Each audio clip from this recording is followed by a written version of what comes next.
Wala nang maraming paligoy-ligoy pa, diretso sa punto na.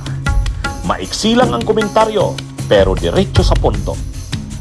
Maraming kuro-kuro, may tiwali, may totoo. Dito, sa puntong diretso tayo. Punto, diretso.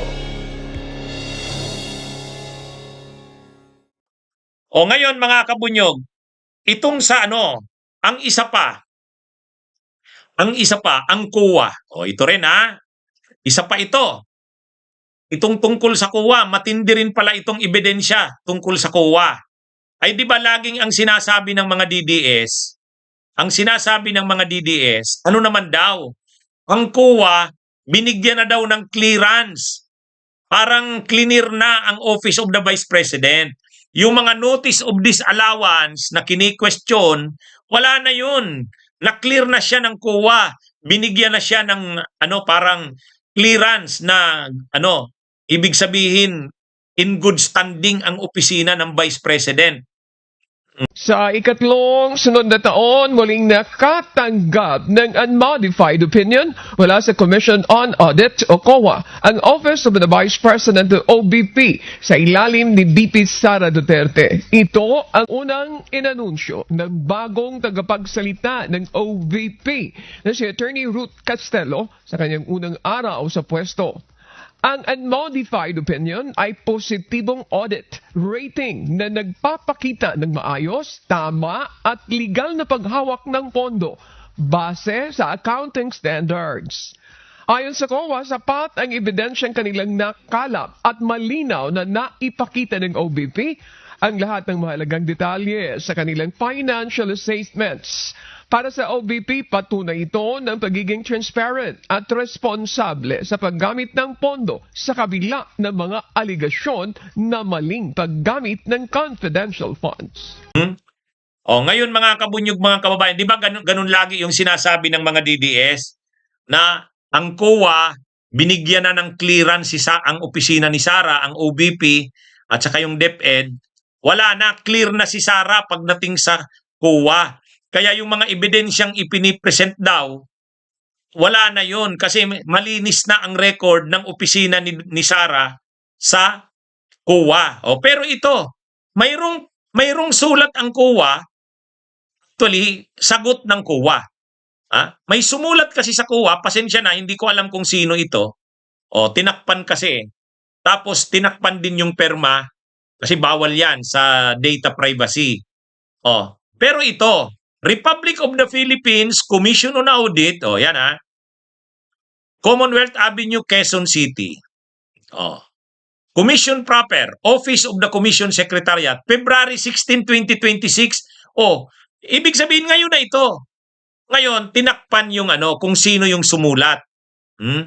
Sinagot ng COA yung tanong nito kung sino man yung sumulat na yan.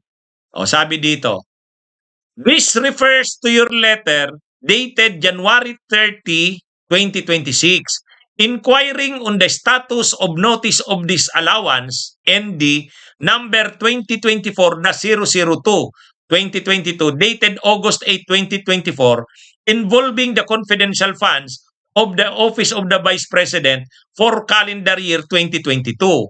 Based on our records, an appeal from the ND was filed by the Office of the Vice President and the same is pending for resolution by the Commission proper. Eugenio R. Dizon, Director for Commission Secretary. Kaya, yung mga nagsasabi dyan na mga DDS na na-clear na si Sara, binigyan na ng clearance ng COA, hindi po. Hindi totoo. Yan, nabasa nyo yan. May nagtanong sa office ng COA kung ano ba yung status ng Notice of Disallowance ni Sara Duterte. Cleared na ba siya doon o hindi pa? Hindi pala. Ano pala? Ang sabi ng COA, hindi pa. Yung Notice of Disallowance, may Notice of Disallowance si Sara dahil sa paggastos ng confidential funds. Pero nag-appeal si Sara. Pero yung appeal na yon wala pang desisyon. Ibig sabihin, hindi pa siya clear. Di ba? Kumbaga, sa ngayon, ang desisyon ng Commission on Audit, Notice of Disallowance. Kaya yung sinasabi ng mga DDS na wala na, cleared na ang Office of the Vice President. Sinabi na ng COA na malinis na. Kaya yung mga sinasabing notice of disallowance, wala na yon. Kaya mga kabunyog, mga kababayan, so malinaw yung tungkol sa COA na sinasabi ng mga supporters ni Sara na cleared na. Pagdating sa issue ng confidential funds daw, cleared na si Sara, hindi totoo. Hindi totoo. Nag-appeal si Sara kasi dinisallow.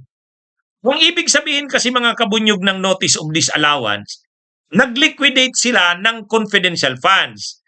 Mayroon silang liquidation na hindi inalaw o pinayagan ng COA. Ibig sabihin, disallowed yan, hindi pwede yan.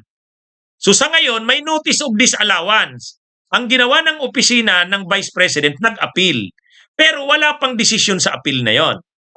Kaya yung sinasabi ng mga DDS na cleared na ang Office of the Vice President, ano yun? Wala yun. Nang sila. Okay?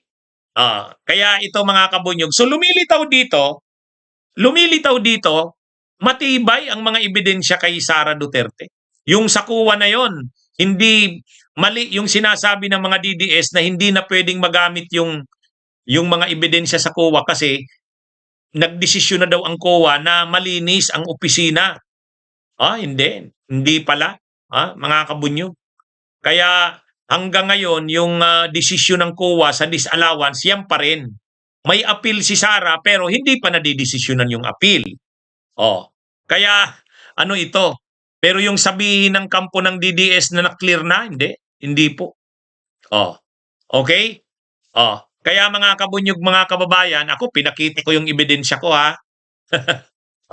Sa pangyayaring ito mga kabunyog, ang tanong ngayon kay Sara, sasagutin niya ba sa Kamara o doon na lang siya lalaban sa Senado? Sa trial. Mayroon siyang 10 days para mag-decide. Kailan pinadala? Pinadala nung pinadala nung pitsa 5 kahapon. Pinadala, na-receive na ng opisina ni Sara. Na-receive na nung kahapon yung notice. Binibigyan siya ng 10 days para sumagot. Mag-submit ng kanyang reply. Kumbaga, yung argumento nila Sara doon sa complaints kasi may complaint yung impeachment complaint. Kaya ito mga kabunyog, mga kababayan, magiging mabigat ang ito. Mabigat. Ang tanong, sasagutin ba ni Sara o babaliwalain na lang yung Kamara? Total, naman, iniisip siguro nila, total, wala rin, kahit naman sumagot sila, mahina naman yung magiging sagot nila. Doon na lang sila sa lalaban sa trial. Ngayon, kasalanan nila yan kung hindi sila sasagot. Ang importante, binigyan sila ng pagkakataon na sumagot. Kaya, ito? Kaya, ito? Kunwari pa ang mga palusot ni Sara kanina. Ini-interview, sabi niya, inadvisean daw siya ng mga abogado niya na wag nang magko-comment tungkol sa impeachment. Ay, syempre, kasi hindi niya naman alam kung anong sagot niya Ang mga yung mga palusot ni Sara hindi uubra yan diyan. Katulad noon yung sa NBI. Sabi mismo ng NBI may mga ebidensya sila na talagang yung pagbabanta ni Sara na kumuha siya ng papatay sa presidente, sa first lady. Totoo, yun, mabigat. Mayroong mga ebidensya. Tapos ito na naman ngayon sa COA. Yung sinasabi nila na cleared na, hindi pala totoo. Ayun, kababasa ko lang. Okay, mga kabunyog, mga kababayan. Sige po, magandang araw sa inyong lahat. Mabuhay po tayo. Bunyog, halikan na kasama ka. Bunyog, kapag buklod ay may pag-asa. Luzon, Visayas, Mindanao, isa ang pananaw. Sa bagong Pilipinas ang bunyog isisigaw. Bunyog.